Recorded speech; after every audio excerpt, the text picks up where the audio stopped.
বন্ধুরা, আবারও শুভেচ্ছা। আমি মায়েশা টিউটরসিং থেকে এখানে আছি আইএলসের লিসনিং মডিউলে ভালো করার জন্য আপনাদের সহায়তা করতে। আইএলসের লিসনিং টেস্টটি 4টি মডিউলে ভাগ করা।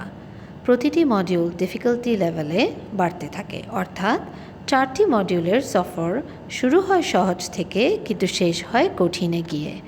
খুব একটা যে ঘাবড়াতে হবে তা না, কারণ এই কঠিনকেই সহজ করতে আমরা টিউটরসিং এখানে আছি। সবচেয়ে প্রথমে মনে রাখতে হবে যে খুবই মন দিয়ে শুনতে হবে রেকর্ডিংগুলো, কেননা প্রতিটি ভাগ শুধুমাত্র একবারই শোনা যায়। এই পরীক্ষাটি মোট 40 মিনিট ধরে। আসলে পরীক্ষাটি 30 মিনিট, যেখানে আপনারা রেকর্ডিং শুনতে পারবেন, সঙ্গে একটা প্রশ্নপত্র দেওয়া হবে যেটাতে রেকর্ডিং শোনাকালীন উত্তরগুলো পাওয়া যাবে। উত্তর শোনা মাত্র প্রশ্নপত্রে সেটা লিখে রাখতে হবে।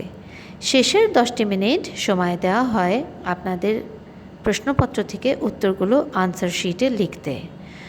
প্রথম দুটি ভাগে সমাজ ব্যবস্থার উপর কথোপকথন শোনা যায়, পরের দুটি ভাগে থাকবে পড়াশোনা বা ট্রেনিং জাতীয় কথাবার্তা। আমি আগেই বলেছি যে আইএলসের এই লিসেনিং মডিউলটি 4টি ভাগে বিভক্ত। এই 4টি ভাগ নিয়েই আমাদের এখন থেকে আলোচনা। প্রথম ভাগটিতে আপনারা শুনতে পারবেন দুইজন ব্যক্তির মধ্যে কথোপকথন। আমাদের সামাজিক জীবন তথা দৈনন্দিন জীবন নিয়েই এই আলোচনা। দুই ব্যক্তির মধ্যে আলোচনা যে কোনো দৈনিক বিষয় হতে পারে, যেমন কোথাও বিদেশে সফর ও তার প্রাসঙ্গিক ব্যবস্থার কথা, নতুন কোনো শহরে সফর বা কোথাও কারোর সাথে দেখা করতে যাওয়া ইত্যাদি। দ্বিতীয় ভাগটি হচ্ছে একটি ভাষণ, যা একজন ব্যক্তি দ্বারা ব্যক্ত। এই ভাষণের মূল বক্তব্য প্রথম ভাগের মতো আমাদের দৈনন্দিন জীবন তথা সমাজ ব্যবস্থার উপর আধার করা। এই ভাষণ হতে পারে কোনো বিদ্যালয় বা মহাবিদ্যালয়ের প্রাতিষ্ঠানিক ব্যবস্থার বিবরণ, হতে পারে একটি নিউজ চ্যানেলের খবরের রিপোর্ট ইত্যাদি।